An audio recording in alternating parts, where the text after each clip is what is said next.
Hello दोस्तों, आप सभी का स्वागत है एनिमे की इस दुनिया में। तो इस एपिसोड के स्टार्टिंग में हम देखते हैं कि कुछ नोबल्स मिलकर एक कॉमनर आदमी के ऊपर हंस रहे थे। हा हा हा हा हा, ही ही हा हा हा। तभी उनमें से एक नोबल कहता है कि हम तुम्हें मारने से पहले एक आखिरी गिफ्ट देना चाहते हैं। तुम्हारे अंदर जितने भी मैजिक पावर है उससे अटैक करके दिखाओ। ये सुनकर जैसे ही वो कॉमनर उस पर अटैक करता है तो उसका मैजिक नोबल तक पहुंचते पहुंचते ही खत्म हो जाता है और ये देखकर सब दोबारा से हंसने लगते हैं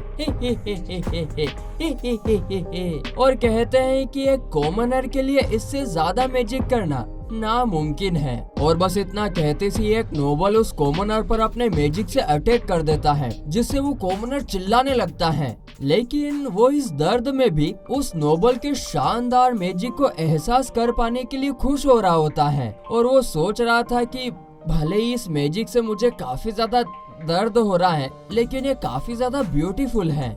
अगर मुझे जिंदगी में सिर्फ एक चीज चाहिए होती ना, तो मैं भी ये मैजिक यूज करना चाहता हूँ। इतना सोचते ही उसकी बॉडी पूरी तरीके से जल जाती है। लेकिन तभी दोबारा से उसकी आंख खुलती है। वो देखता है कि उसके सामने काफी सारी हॉट लड़कियां होती हैं और साथ ही में उसके हाथ भी एकदम छोटे छोटे हो गए थे। उसी वक्त जब वो अपने हाथ को थोड़ा सा भी मूव करता है तो उसमें से मैजिक निकलने लगता है, जिससे उस बिल्डिंग की छत ही टूट जाती है। और फिर आगे हमें पता चलता है कि वो सालुअम नाम के देश का 7th प्रिंस बनकर पैदा हुआ है और उसका नाम अब लॉर्ड होता है। फिर ऐसे ही कई साल बीत जाते हैं और एक दिन महल के अंदर कुछ मेट्स लॉर्ड को ढूंढ रहे थे और तभी हम लॉर्ड को भी देखते हैं, जो कि अब थोड़ा सा बड़ा हो गया था और वो उन मेट्स से छुपकर कहीं पर भाग रहा था। उसी वक्त उसके सामने कुछ और सोल्जर्स आ जाते हैं, जिन्हें देखकर लॉर्ड उनसे कहता है कि प्लीज मेरे बारे में मेट्स को मत बताना। इतना कहते ही वो वहाँ से भी निकल जाता है। तभी उसमें से एक सोल्जर कहता है कि प्रिंस लॉर्ड ने पैदा होने के थोड़े टाइम बाद ही बोलना शुरू कर दिया था और तो और वो पिक्चर बुक की बजाय स्पेल्स की बुक पढ़ते थे। मुझे तो लगता है कि प्रिंस लॉर्ड असल में ग्रेट मैजिशियन विलियम बोर्डेक्स का पुनर्जन्म है। तो वहीं इस तरफ लॉर्ड भागते भागते सभी मेट से छुपकर रॉयल लाइब्रेरी में आता है। लाइब्रेरी में आता है पढ़ाई करने के लिए। अरे यार, वहाँ पर कई सारे मैजिक बुक्स को देखते ही उसके चेहरे पर एक चमक आ जाती है। बुक को देखकर चमक आ जाती है। अबे यार, बुक तो हमारी जानी दुश्मन हुआ करती थी।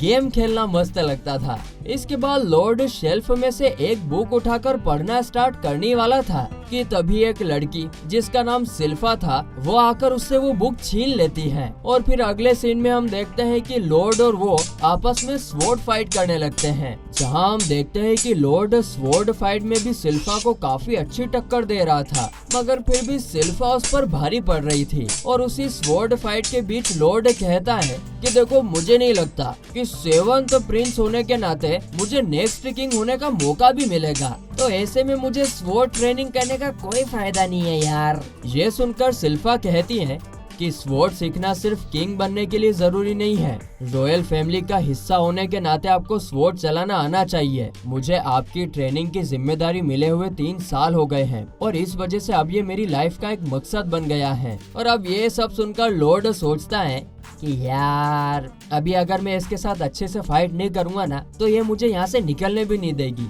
बस इतना सोचते से ही वो दोनों दोबारा से फाइट करने लगते हैं, जहाँ सिल्फा कहती है कि प्रिंस, आपकी तो स्किल्स दिन प्रतिदिन बढ़ते जा रही है। जिस पर लॉर्ड सोचता है, हाँ तुम्हें तो ऐसा लगेगा ही, क्योंकि अभी मैं एक मैजिक का इस्तेमाल करके तुम्हारे सभी मूव्स को कॉपी कर रहा हूँ और इसका मतलब यह है कि अब वो अपनी ही परछाई से लड़ रही है।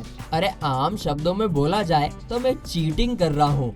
मगर भले ही मैं उसके मूवमेंट्स को कॉपी कर रहा हूँ, लेकिन फिर भी हमारी हाइट, स्ट्रेंथ सब में काफी ज्यादा डिफरेंस है और इसी वजह से मैं हर बार हार जाता हूँ। और तभी लॉर्ड अपने मैजिक से अपने स्वॉर्ड को थोड़ा सा लंबा बना देता है और साथ ही में अपने हाथ की स्ट्रेंथ को भी थोड़ा सा इंक्रीज कर देता है। और फिर जब लॉर्ड उसके ऊपर अटैक करता है तो वो दोनों एकदम बराबर होते हैं। तभी लड़ते लड़ते लॉर्ड अचानक से उसके सामने से गायब होकर पीछे से उसके ऊपर अटैक कर देता है। पर सिल्फा उसके अटैक को रोकते हुए कहती है, होशियारी, मुझसे होशियारी, मुझे पता है कि आप चीटिंग कर रहे हो, है ना? जो सुनकर लॉर्ड एकदम से घबरा जाता है और वहीं पर गिर जाता है। आगे सिल्फा लॉर्ड को पकड़कर कहती है कि मैं सच में काफी इम्प्रेस्ड हूँ कि आप एक साथ दो मैजिक यूज कर सकते हो। ये करना तो बड़े बड़े मैजिशियंस के लिए नामुमकिन होता है। आप तो सच में कमाल के हो। तभी लॉर्ड सोचता है, अच्छा सच में? क्या बात कर रही हो? मैं तो असल में सिर्फ 2 नहीं बल्कि 4 मैजिक यूज कर रहा था। तो फिर वहीं अगले सीन में हम देखते हैं कि लॉर्ड सभी लड़कियों के साथ मिलकर एक साथ नहा रहा होता है, जहां वो गुस्सा होकर उनसे कहता है कि मैं अकेला भी नहा सकता हूं। जिस पर वो लड़कियां कहती हैं, ना बाबा ना, अगर हमने आपको अकेला छोड़ दिया तो आप फिर से लाइब्रेरी में चले जाओगे। भारी शौक है यार इसको लाइब्रेरी में जाने का। मैं तो लाइब्रेरी में सिर्फ नींद निकालने जाता हूँ। और तभी उनमें से एक लड़की कहती है कि अगर आप अच्छे बच्चे बनकर हमारी बात नहीं सुनते हो ना, तो फॉरबिडन लाइब्रेरी का डीमन आपको खा जाएगा। यह सुनकर लॉर्ड थोड़ा कंफ्यूज हो जाता है और पूछता है कि तुम सब ये क्या बातें कर रही हो? जिस पर वो बताती है कि काफी टाइम पहले हमारे देश को एक डीमन ने पूरी तरीके से तबाह कर दिया था और उसके चलते हजारों मैजिशियंस ने अपनी जान गंवाई थी।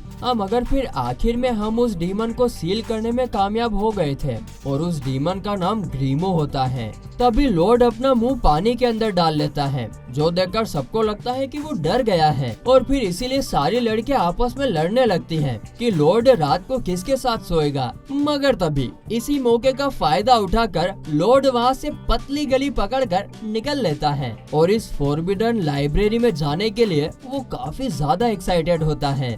तो फिर आगे रात को हम देखते हैं कि लॉर्ड उस लाइब्रेरी के अंदर जाने के लिए निकलता है और अपने ऊपर इनविजिबल मैजिक का इस्तेमाल कर लेता है ताकि कोई उसे देख ना पाए। फिर आगे इनविजिबल होकर वो गार्ड्स के बीच में से अंडरग्राउंड में चला जाता है, जहां वो लोग बात कर रहे थे कि कोई भी हमारी सिक्योरिटी से बचकर अंदर नहीं जा सकता और अगर चला भी गया तो एंट्रेंस पर 10 मैजिशियन ने अपने सबसे पावरफुल मैजिक का यूज करके रखा है, जिस वजह से उस बैरियर को तोड़ना तो नामुमकिन है। मगर इधर हम देखते हैं कि हमारा लॉर्ड जैसे ही उस गेट के पास पहुंचता है तो सिर्फ अपना हाथ आगे करके ही उस बैरियर को तोड़ देता है और जैसे ही वो लाइब्रेरी के अंदर आता है तो वो चारों तरफ से किताबें उठाकर पढ़ने लगता है। मगर तभी अरे वो क्या है, एक बुक ना अपने आप हवा में उड़ने लगती है और फिर उसमें से वो ग्रीमो नाम का डीमन बाहर निकलकर लॉर्ड से कहता है कि तुम्हारे जैसा चोमू लड़का यहाँ तक आ गया, यही काफी बड़ी बात है। जिस पर लॉर्ड उसे अपना नाम बताता है। फिर ग्रीमो उससे कहता है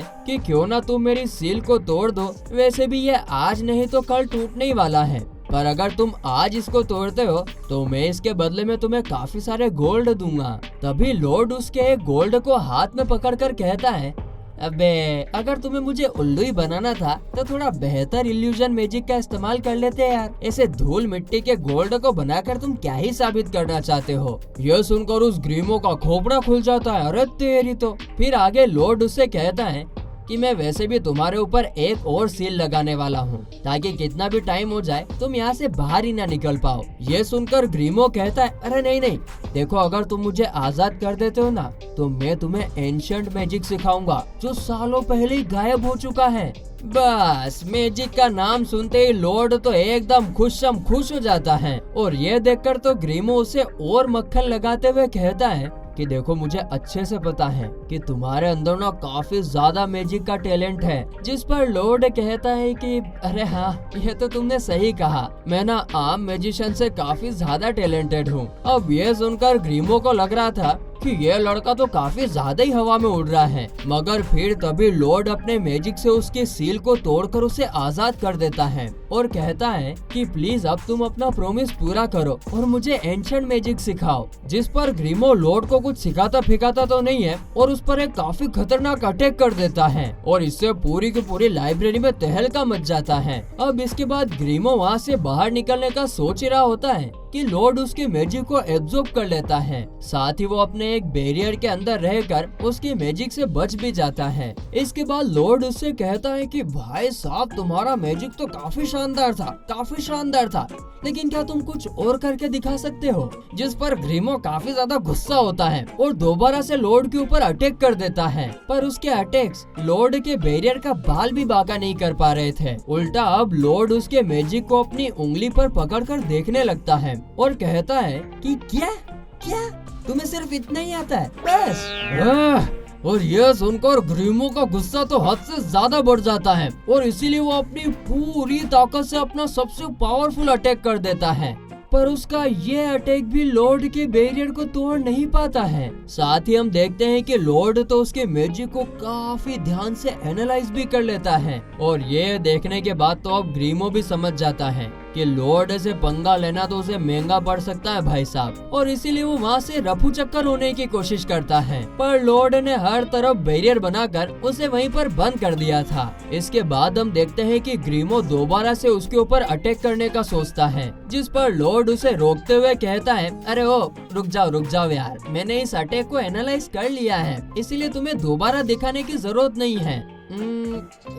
तुम ऐसा करो ना कि तुम अब मुझे अपना डिफेंस मैजिक दिखाओ। बस इतना कहते से लॉर्ड उसके ऊपर अपना अटैक कर देता है, जिससे ग्रीमो की बैंड ही बच जाती है। डिफेंस तो गया बाढ़ में। और फिर इसके बाद हम देखते हैं कि लॉर्ड पूरी की पूरी लाइब्रेरी को जैसा था वैसा का वैसा बना देता है। और अब ये देखकर तो ग्रीमो की आंखें चौंधिया जाती हैं और अब तो वो लॉर्ड को मास्टर बुलाने लगता है, जिस पर लॉर्ड उसके पास जाकर कहता है कि मैंने सुना है कि डीमंस मैजिक से मर नहीं सकते, पर मैं जानना चाहता हूँ कि वो कितना सहन कर सकते हैं, इसलिए चलो एक टेस्ट करते हैं। ये सुनते से तो ग्रीमो की फटकर चार हो जाती है और वो डर के मारे पीछे चला जाता है और उसके सामने सर झुकाते हुए कहता है कि मैं ग्रीमो मास्टर लॉर्ड के सामने हार मानता हूँ, प्लीज मुझे अपना सर्वेंट बना लीजिए। और इसके लिए लॉर्ड भी मान जाता है और पूछता है कि क्या तुम अपने आप को ट्रांसफॉर्म कर सकते हो? और ये सुनकर ग्रीमो एक काफी छोटे क्रिएचर में ट्रांसफॉर्म हो जाता है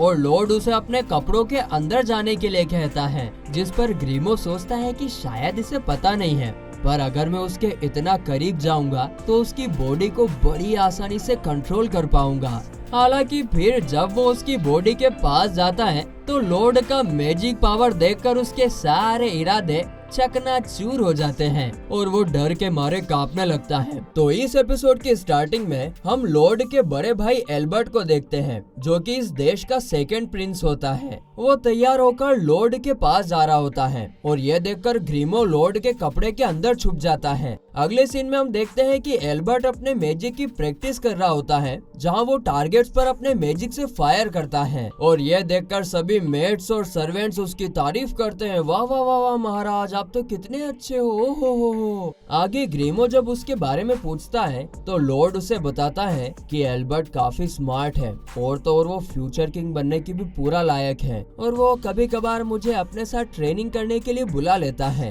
इसके बाद अब लॉर्ड की बारी होती है और वो सोचता है कि मुझे किंग बनने का कोई शौक नहीं है और इसीलिए अगर मैंने अपनी पावर का 1% भी दिखाया ना तो ये लोग भी मुझे किंग बनने की रेस में डाल देंगे और मुझे तो सिर्फ मैजिक सीखना है और कुछ नहीं। बस इतना बोलकर लॉर्ड इस तरीके से मैजिक फायर करने का सोचता है जिससे कि वो टारगेट को सिर्फ टच करे पर कुछ बड़ा धमाका ना हो, जिस पर ग्रीमो कहता है कि अरे ये तो और भी ज्यादा मुश्किल होने वाला है। आगे फिर जब लॉर्ड फायर करता है तो उसके प्लान के मुताबिक उसका मैजिक सिर्फ टारगेट को टच करता है और ये देखकर एक आदमी बोलता है कि भले ही प्रिंस लॉर्ड के अंदर मैजिक के लिए टैलेंट है, लेकिन वो सिर्फ उसे टच करने के अलावा और कुछ नहीं कर सकते। जो सुनकर ग्रीमो सोचता है कि असली बेवकूफ तो तुम लोग हो, जो खुद के सामने क्या हो रहा है वो देख ही नहीं पा रहे हो। इसके बाद प्रिंस एल्बर्ट वहाँ से चला जाता है तो लॉर्ड उछलते हुए कहता है, ये अब तो ये पूरा ट्रेनिंग एरिया मेरा है, इसलिए अब तो मैं यहाँ पर जो चाहे वो ट्राई कर सकता हूँ। ये सुनकर ग्रीमो जब उससे पूछता है कि तुम क्या ट्राई करना चाहते हो, जिस पर लॉर्ड बताता है कि मैं तुम्हारा डबल इनकांटेशन ट्रिक यूज करना चाहता हूँ। ये सुनकर ग्रीमो काफी ज्यादा हैरान हो जाता है और कहता है कि ऐसा करना तो नामुमकिन है, और ये ट्रिक तो सिर्फ डीमन ही यूज कर सकते हैं क्योंकि हमारे पास एक से ज्यादा मुंह होते हैं। तो लॉर्ड उससे कहता है कि अरे मैं ये पहले से जानता हूँ, और इतना कहकर वो ग्रीमो को अपनी बॉडी के अंदर एब्जॉर्ब कर लेता है। जिसके बाद ग्रीमो अब उसकी हथेली से निकलकर बोलता है कि क्या तुम पागल हो? आज तक किसी ने भी जानबूझकर एक डीमन को अपनी बॉडी के अंदर डालने की कोशिश नहीं करी है। लेकिन लॉर्ड उसकी बातों को इग्नोर करके उसे अपने साथ स्पेल बोलने के लिए कहता है। लेकिन 2 मिनट बाद ही ग्रीमो तो चिल्ला उठता है, अरे भाई साहब तुम ये कौन सा स्पेल यूज कर रहे हो? जिस पर लॉर्ड कहता है कि इसे स्पेल स्टैकिंग कहते हैं। इसका इस्तेमाल करके मैं काफी सारे अलग अलग स्पेल्स को एक साथ कम टाइम में यूज कर सकता हूँ, और अभी मैं कुछ 100 के आसपास स्पेल्स यूज करने वाला हूँ। बस इतना कहते ही लॉर्ड अचानक से ग्रीमो के मुंह से भी बोलने लगता है और कहता है कि अभी मुझे दोनों के मुंह से एक साथ बोलना पड़ेगा। इतना कहकर वो अपना स्पेल पढ़ना शुरू कर देता है, लेकिन इसे ग्रीमो के पसीने निकलने लग जाते हैं क्योंकि वो तो लाइफ में पहली बार ऐसा कुछ देख रहा था जहाँ पर पूरे अलग अलग तरह के मैजिक एक साथ मिक्स हो रहे हो। और फिर जब लॉर्ड अपना मैजिक फायर करता है तो वहाँ से काफी तेज रोशनी निकलती है, और ये सीन यहीं पर कट हो जाता है। अगले सीन में हम दूसरी तरफ एल्बर्ट को देखते हैं, जहाँ एक सर्वेंट उससे पूछता है कि आप प्रिंस लॉर्ड में ऐसा क्या देखते हो जो उसे इतना ज्यादा भाव देते हो? हाँ, माना कि उसके अंदर थोड़ा बहुत टैलेंट है, लेकिन वो सिर्फ एक बच्चा है। जिसके जवाब में एल्बर्ट कहता है कि तुम लोगों के पास टैलेंट को पहचानने की काबिलियत नहीं है। उस टाइम लॉर्ड के अटैक ने सभी टारगेट्स को बिल्कुल एक तरीके से हिट किया था, और इसका मतलब तो यही हो सकता है कि उसने ऐसा जानबूझ के किया था। वो एक जीनियस है और इसीलिए हो सकता है कि बड़ा होकर वो ग्रैंड सेज बन जाए, और इसीलिए फ्यूचर किंग होने के नाते मुझे उसे अपनी तरफ रखना होगा। ये सुनकर सब लोग तालियां बजाने लगते हैं, वाह वाह वाह वाह, क्या बात है महाराज। आगे एल्बर्ट कहता है कि हो सकता है कि अभी तक लॉर्ड ने सभी टारगेट्स को डिस्ट्रॉय कर दिया होगा। जिस पर एक आदमी हंसते हुए क्या बात कर रहे हो, सच में? नीचे ग्राउंड की तरफ देखने जाता है, मगर तभी वो देखता है कि आसमान पूरी तरीके से काला हो गया था, और वहीं इस तरफ ग्रीमो तो डर के मारे काफी जोर जोर से कांप रहा था। और हम देखते हैं कि लॉर्ड के मैजिक से आसमान के अंदर एक छेद बन गया था, जिससे पूरा का पूरा अंतरिक्ष दिख रहा था। और तभी फिर लॉर्ड अपनी आंखें खोलता है और अचानक से ये देखकर घबरा जाता है, और इसीलिए जल्दी जल्दी उसे ठीक कर देता है, जिससे वापस से दिन हो जाता है। इसके बाद अगले दिन आसमान में छेद होने वाली खबर न्यूज़पेपर में भी आ गई थी, जिसे ग्रीमो पढ़ रहा होता है। और तभी लॉर्ड की नजर न्यूज़पेपर के पिछले वाले पेज पर जाती है, जहां पर वो एडवेंचर्स के डंजन में जाकर मैजिक आइटम्स लाने के बारे में पढ़ता है। और ये पढ़ते ही उसकी आंखें तो एक्साइटमेंट के मारे चमकने लगती हैं। अब तो जाल में फंसना पड़ेगा, मतलब कि अब तो यहाँ पर जाना पड़ेगा, और इसीलिए वो डंजन के लिए निकल जाता है। पर तभी ग्रीमो उसे पीछे से पकड़कर रोकता है। ओ भाई साहब, कहाँ चल दिए, कहाँ चल दिए? अगर तुम यहाँ से लापता हुए ना तो सब लोग घबरा जाएंगे और तुम्हें ढूंढने निकल पड़ेंगे। जिस पर लॉर्ड कहता है कि हाँ यार, ये बात तो तुमने सही कही। और फिर वो एक मैजिक करके बिल्कुल अपने जैसा क्लोन बना देता है, जो कि उसी की तरह मूवमेंट्स भी कर पा रहा था। लेकिन फिर लॉर्ड एकदम गहरी सोच में डूब जाता है और कहता है कि ये इतना भी आसान नहीं है, क्योंकि मेरी वो टीचर सिल्फा वो काफी शातिर है। पिछले दिन की बात है जब वो मुझसे बोल रही थी कि मैं 0.07 मिलीमीटर लंबा हो गया हूँ। भारी बाज की नजर है उसकी दादा, इसीलिए मैं उसे सिर्फ इसी तरीके से बेवकूफ नहीं बना सकता हूँ। लेकिन मेरे पास एक आइडिया है। जिसके बाद लॉर्ड वहाँ से निकल जाता है, और हम देखते हैं कि लॉर्ड ने ग्रीमो को उसके क्लोन के अंदर डाल दिया था। साथ ही वो यहाँ पर उससे बात भी कर पा रहा था। आगे लॉर्ड उससे कहता है कि सिल्फा पर नजर रखना और बस मेरे बनने का नाटक करना। जिस पर ग्रीमो हाँ में जवाब देता है कि ठीक है साहब। तो वहीं इस तरफ ग्रीमो सोचता है कि यार ये क्लोन तो एकदम परफेक्ट है, साथ ही इसके अंदर मैजिक सर्कुलेशन भी हो रहा है, इसलिए इसका फायदा उठाकर मैं जो चाहे वो कर सकता हूँ। मगर तभी लॉर्ड उससे कहता है कि मुझे सच में काफी ज्यादा खुशी है कि तुम मेरे साथ हो। देखो मैं तुम पर भरोसा कर रहा हूँ, इसीलिए प्लीज तुम इसे कभी मत तोड़ना। अब ये सुनकर तो ग्रीमो हमारा इमोशनल हो जाता है और उसकी आंखों से आंसू निकलने लगते हैं, और इसीलिए वो शर्मा के बल खा के शर्मा जाता है। तो तो वहीं इस तरफ लॉर्ड सोचता है कि मैं महल से बाहर तो आ गया हूँ, लेकिन डंजन कहाँ पर ढूंढूं? पर तभी वो पीछे एक लड़की को देखता है जिसके पीछे कुछ ऑर्क मॉन्स्टर्स पड़े हुए थे। पर तभी वो लड़की एकदम गहरी सांस लेकर अचानक से पीछे मुड़ जाती है और एक ऑर्क को एकदम बीच में से फाड़कर उसके अंदर से निकलते हुए बाकी ऑर्क्स को किक और पंच करते हुए दूसरे अटैक में तो उनके टुकड़े टुकड़े कर देती है। और ये देखकर लॉर्ड कहता है कि इसकी ब्रीदिंग टेक्निक तो काफी कमाल की है यार। बाहर के देशों में लोग अपनी बॉडी में क्वी नाम की एनर्जी का इस्तेमाल करते हैं जो कि उनके ब्रीदिंग टेक्निक से आता है। आगे हम देखते हैं कि वो लड़की लॉर्ड के प्रेजेंस को नोटिस कर लेती है और उससे पूछती है कि तुम कौन हो और यहाँ पर क्या कर रहे हो। जो सुनकर लॉर्ड उसके सामने जाने वाला था, मगर ग्रीमो उसे रोकते हुए कहता है कि अभी अगर तुम उसके सामने चले जाओगे तो उसे पता चल जाएगा कि तुम सालोम देश के 7th प्रिंस लॉर्ड हो। तो वहीं इस तरफ जैसा कि लड़कियों को कभी शांति नहीं होती है, वो लड़की कहती है कि तुम कोई जवाब क्यों नहीं दे रहे हैं? नहीं, तुम कोई जवाब क्यों नहीं दे रहे? इसका मतलब तो तुम जरूर एक दुश्मन हो। और इतना कहकर वो वहाँ से जंप करके लॉर्ड के पास पहुँच जाती है। मगर तभी लॉर्ड एक जवान लड़का बनकर उसके सामने आता है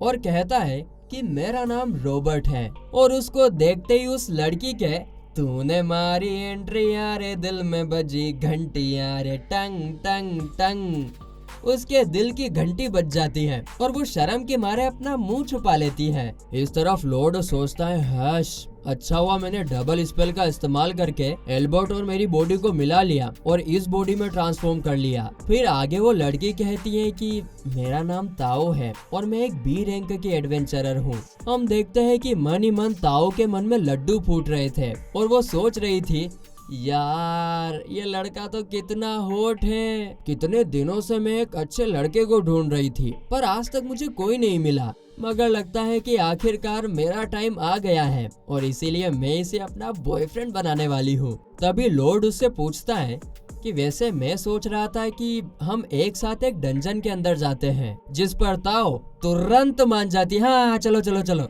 आगे डंजन के अंदर ताओ अपने मार्शल आर्ट्स का शो करते हुए मॉन्स्टर को धूल चका रही थी। वहीं इधर लॉर्ड वो तो अपने मैजिक स्टोन कलेक्ट करने में मगन था। आगे वो दोनों और अंदर जाते हैं जहां लॉर्ड उससे पूछता है कि तुम मॉन्स्टर से फाइट करने के लिए क्वी का इस्तेमाल करती हो, है ना? मैंने सुना है कि ये एक तरह से मैजिक की तरह ही है और साथ ही इसके लिए ब्रीदिंग टेक्निक काफी जरूरी है। जिस पर ताओ कहती है कि तुमने बिल्कुल सही कहा, क्वी ट्रेनिंग में सबसे ज्यादा जरूरी ब्रीदिंग टेक्निक ही होती है। तुम्हें अपनी ब्रीदिंग टेक्निक का इस्तेमाल करके क्वी को अपनी पूरी बॉडी में सर्कुलेट करना होता है, जिससे कि तुम्हें एक नॉर्मल इंसान से कई गुना ज्यादा पावर मिलती है। हाँ, लेकिन क्वी को सिर्फ फील करने के लिए भी काफी सालों की ट्रेनिंग लगती है। तभी जब वो लॉर्ड की तरफ देखती है तो पहले से क्वी टेक्निक के ब्रीदिंग का इस्तेमाल कर रहा होता है। ये देखकर ताओ एकदम हैरान हो जाती है, जिस पर लॉर्ड कहता है कि अरे तुमने जैसा किया था मैं उसी की प्रैक्टिस कर रहा हूँ। तभी ताओ उससे कहती है कि अरे तुम ऐसा नहीं कर सकते क्योंकि तुम्हारी बॉडी के लिए ये एक नई चीज है और इससे तुम्हारे लंग्स भी खराब हो सकते हैं। मगर तभी लॉर्ड इससे काफी ज्यादा खुश हो जाता है और कहता है कि मैं अपनी बॉडी में मैजिक के अलावा एक दूसरी एनर्जी को फील कर पा रहा हूँ, मैं ना ये जरूर सीखूंगा। और ये सुनकर ताओ कहती है कि अगर तुम सच में सीखना चाहते हो तो मैं तुम्हारी मदद करूंगी। तो वहीं दूसरी तरफ क्लोन लॉर्ड यानी कि ग्रीमो के पास सिल्फा पहुंच गई थी, जिसे देखकर वो एकदम शॉक हो जाता है। तो वहीं इस तरफ ताओ एक अटैक से एक मॉन्स्टर को मारते हुए कहती है कि इसे क्वी ब्लास्ट कहते हैं और मैंने अभी डंजन के बॉस को मार दिया है, इसीलिए अब हम ट्रेजर चेस्ट को खोल सकते हैं। इसके बाद जैसे ही तोआ उस ट्रेजर चेस्ट को खोलने जाती है तो अचानक से उसके ऊपर एक अटैक हो जाता है। लेकिन अगर लॉर्ड है तो किस बात का बोर्ड है, वो उसे बचा लेता है। बोर्ड क्या होता है मुझे भी नहीं पता, बस ऐसे ही झमरा था जो बोल दिया। इसके बाद उस चेस्ट के अंदर से एक लीच बाहर निकलता है। तो इस एपिसोड की स्टार्टिंग में लीच मॉन्स्टर लॉर्ड और ताओ के सामने आ जाता है, जहां लॉर्ड उससे पूछता है कि ये लीच किस टाइप के मॉन्स्टर होते हैं, कहीं लिच्चड़ तो नहीं होते एक नंबर के। जिस पर ताओ उससे कहती है कि तुम्हें इस बारे में जानने की जरूरत नहीं है, तुम यहाँ से चले जाओ, मैं ये अकेले ही संभाल लूंगी। इतना कहती वो लॉर्ड पर एक अटैक करके उसे वहाँ से दूर फेंक देती है और अकेली उस लीच का सामना करने लगती है। और वो यहाँ पर सोचती है कि मैं जानती हूँ कि मैं उस लीच के बराबर तो नहीं हूँ, पर मैं उसे तब तक रोक कर रखूंगी जब तक कि एल्बर्ट यहाँ से भाग नहीं जाता। एल्बर्ट? ये एल्बर्ट वह कौन है भाई? दोस्तों लॉर्ड ने ना उसे अपना नाम एल्बर्ट बताया था, याद है कि नहीं याद है तो पिछले एपिसोड जाके देखो। तो वहीं इस तरफ लॉर्ड हवा में उड़ते हुए सोच रहा था कि मैं अभी बाहर नहीं जाना चाहता, मुझे अभी क्वी के बारे में और इस डंजन के बारे में काफी कुछ जानना बाकी है। ये सोचते ही वो अपने चारों तरफ एक काफी बड़ा बैरियर बना देता है और नीचे खड़ा हो जाता है। फिर आगे वो ग्रिम से बात करने की कोशिश करता है, लेकिन ग्रिम गिड़गिड़ाते हुए लॉर्ड से कहता है कि प्लीज आकर मेरी जान बचा लो। अब ये सुनकर लॉर्ड समझ जाता है कि उसके पास अब ज्यादा टाइम नहीं है। तो वहीं दूसरी तरफ ताओ अपनी पूरी ताकत से लीच का सामना कर रही थी, लेकिन वो भी काफी ज्यादा इंजर्ड हो गई थी। इसीलिए वो सोचती है कि शायद अब मैं मरने वाली हूँ, पर अगर रोबोट यहाँ से चला गया है तो मैं भी खिसक लेती हूँ। वो इतना सोच ही रही थी कि तभी वो लीच बात करने लगता है और कहता है कि तो तुम क्वी टेक्निक का इस्तेमाल करती हो। मैंने पहले भी इस टेक्निक को यूज करने वाले एक इंसान को खाया था, पर उसमें कुछ खास मजा नहीं आया। मैंने कई एडवेंचर्स को खाया है और उनके खाने के बाद उनकी एबिलिटीज और नॉलेज मुझे मिल जाती है, लेकिन तुम तो मेरा खाना बनने के भी लायक नहीं हो। यह सुनकर तो ताओ को ऐसा गुस्सा आता है कि वो एक गहरी सांस लेकर उस लीच पर अटैक कर देती है, लेकिन वो लिच्चड़ कहीं का अपने चारों तरफ एक बैरियर बना देता है। मगर ताओ भी यहाँ पर हार नहीं मानती कि ऐसा बोल कैसे दिया तूने मेरे को। ईगो पे आ जाती है और उस पर बार बार अटैक करती रहती है और फिर देखते ही देखते उसका बैरियर धुम्म करके टूट जाता है, जिसके अंदर वो एक धुम्म करके क्वी ब्लास्ट करती है और इससे उस लीच का नामो निशान मिट जाता है। पर अब अपनी पूरी ताकत से अटैक करने के बाद ताओ नीचे गिर जाती है और उसे इतना दर्द होने लगता है कि वो अपनी एक उंगली तक मूव नहीं कर पा रही थी। लेकिन तभी हम देखते हैं कि वो गधेड़ा लिच्चड़ कहीं का एकदम सही सलामत होता है और पीछे से आकर कहता है कि तुम क्वी यूजर्स की ताकत मेरी एक उंगली के बराबर भी नहीं है। बस इतना कहकर वो ताओ पर अटैक कर देता है, पर लास्ट मोमेंट पर तूने मारी एंट्रियां रे, दिल में बजी घंटियां रे, टंग टंग टंग। अरे हमारा हीरो एंट्री ना मारे ऐसा कैसे हो सकता है। लॉर्ड वहाँ पर खतरनाक एंट्री मारता है और ताओ के चारों तरफ अपना बैरियर बनाकर उसे बचा लेता है। ताओ उसे देखकर काफी हैरान हो जाती है, पर जैसे ही वो उसकी आंखों में देखती है तो समझ जाती है कि उसे ये फाइट करने में काफी मजा आ रहा है। फिर आगे लॉर्ड वहाँ से काफी तेजी से ऊपर जाता है और वहाँ पर क्वी ब्रीदिंग की प्रैक्टिस करने लगता है। लॉर्ड यहाँ पर भी एक्सपेरिमेंट करने की सोच रहा था कि वो अपने मैजिक और क्वी दोनों को मिलाकर कैसे इस्तेमाल कर सकता है। तो वहीं जब लॉर्ड ये सब सोच रहा था तभी लीच क्या यहाँ पर चुपचाप बैठकर मुजरा देखने थोड़ी ना आया है क्या। वो उस पर अटैक करने की कोशिश करता है, मगर उसके सारे अटैक लॉर्ड के बैरियर को पार कर ही नहीं पा रहे थे।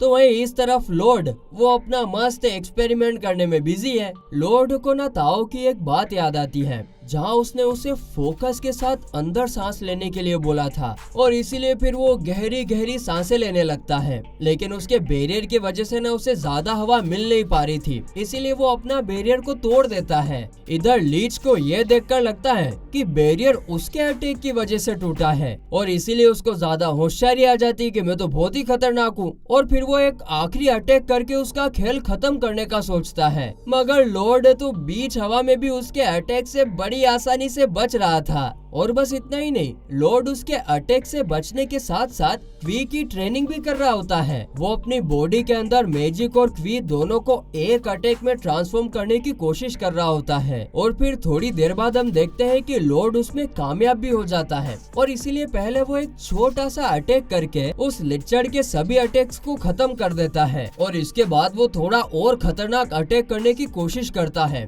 तो वही लीच भी सामने से उसके अटैक को रोकने की पूरी कोशिश कर रहा था। यहाँ पर हम ये भी देखते हैं कि लॉर्ड उन अटैक्स को करते टाइम काफी अजीब तरीके से हंस भी रहा होता है।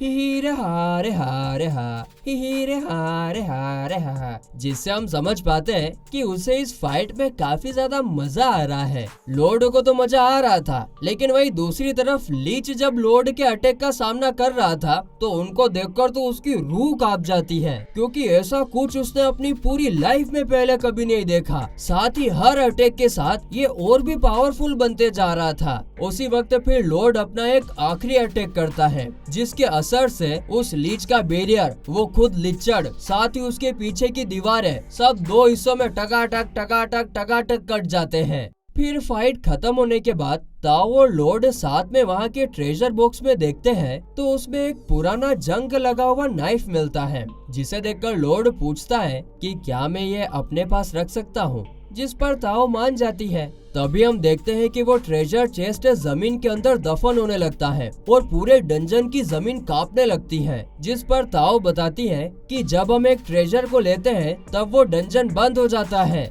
फिर अगले सीन में जब वो दोनों बाहर आ जाते हैं तो ताओ उससे पूछती है कि मैं ये तो काफी अच्छे से समझ चुकी हूँ कि तुम्हें काफी पावरफुल मैजिशियन हो, तो फिर तुमने एक वी से फाइट करने का क्यों सोचा? कहीं ऐसा तो नहीं कि तुम मुझे इम्प्रेस करना चाहते थे? जिस पर लॉर्ड कहता है कि अरे नहीं, मुझे ऐसा लगा कि इसमें ज्यादा मजा आएगा। उसी वक्त तो एकदम से लॉर्ड को याद आता है, अरे तेरी की तो मेरे को तो वापस घर पे जाना था, नहीं तो मेरी मम्मी डांट लगाएगी। नहीं, उसको ग्रीम खतरे में था ना वो, इसीलिए वो ताओ से फटाक से अलविदा बोलकर वहाँ से चला जाता है। आगे जैसे ही लॉर्ड अपने घर पहुँचता है तो देखता है कि ग्रीम बुरी तरीके से पीट कर नीचे गिरा हुआ था, जिसके बाद ग्रीम एक फ्लैशबैक दिखाता है जहाँ पर सिल्फा उस पर काफी ज्यादा गुस्सा हो गई थी, क्योंकि हर दिन के मुकाबले आज उसका परफॉर्मेंस काफी बेकार था और इसीलिए उसने उसे तब तक पीटा जब तक कि उसका गुस्सा शांत नहीं हो जाता। और ये सब बताने के बाद ग्रीम रोते रोते कहता है कि मुझे लगा कि मैं एक पावरफुल डीमन हूँ, लेकिन वो लड़की तो मुझसे भी बड़ी शैतान है। इसके बाद अगले दिन हम देखते हैं कि लॉर्ड जिस नाइफ को उस ट्रेजर से लेकर आया था उसे बड़ी सावधानी के साथ गर्म पानी के अंदर डुबाता है और उस नाइफ के अंदर लगे हुए इंचांटमेंट मैजिक को बाहर निकाल लेता है। ये देखकर ग्रीम उससे पूछता है कि इसका मतलब तुम अब से इंचांटमेंट मैजिक को स्टडी करने वाले हो, जिस पर लॉर्ड कहता है कि ये जितना आसान दिखता है उतना होता नहीं है, क्योंकि अगर मैंने थोड़ी सी भी गलती करी तो मेरा मैजिक और वो वेपन दोनों खराब हो जाएंगे और इसीलिए पहले मैं उसे अच्छी तरीके से एनालाइज करके खुद का इंचांटमेंट बनाऊंगा। आगे लॉर्ड को ये एक्सपेरिमेंट करने के लिए काफी सारा सिल्वर चाहिए होता है और इसीलिए वो अपने फादर यानी कि किंग के पास जाकर उनसे काफी सारे सिल्वर कॉइन्स ले लेता है। जब किंग उससे पूछते हैं कि क्या उसे इसके बदले में गोल्ड कॉइन चाहिए, तो लॉर्ड कहता है कि नहीं, मुझे सिल्वर कॉइन्स ही चाहिए। और फिर वो उन सिल्वर कॉइन्स को लेकर आग में डालकर अपना एक्सपेरिमेंट आगे बढ़ाता है। तो वहीं आगे वो सिल्फा के साथ भी ट्रेनिंग करता है, जहां इस बार वो सिल्फा के ऊपर एक सरप्राइज अटैक करके उसे हराने ही वाला था कि वो उसके नीचे छुप जाती है और उसे हरा देती है।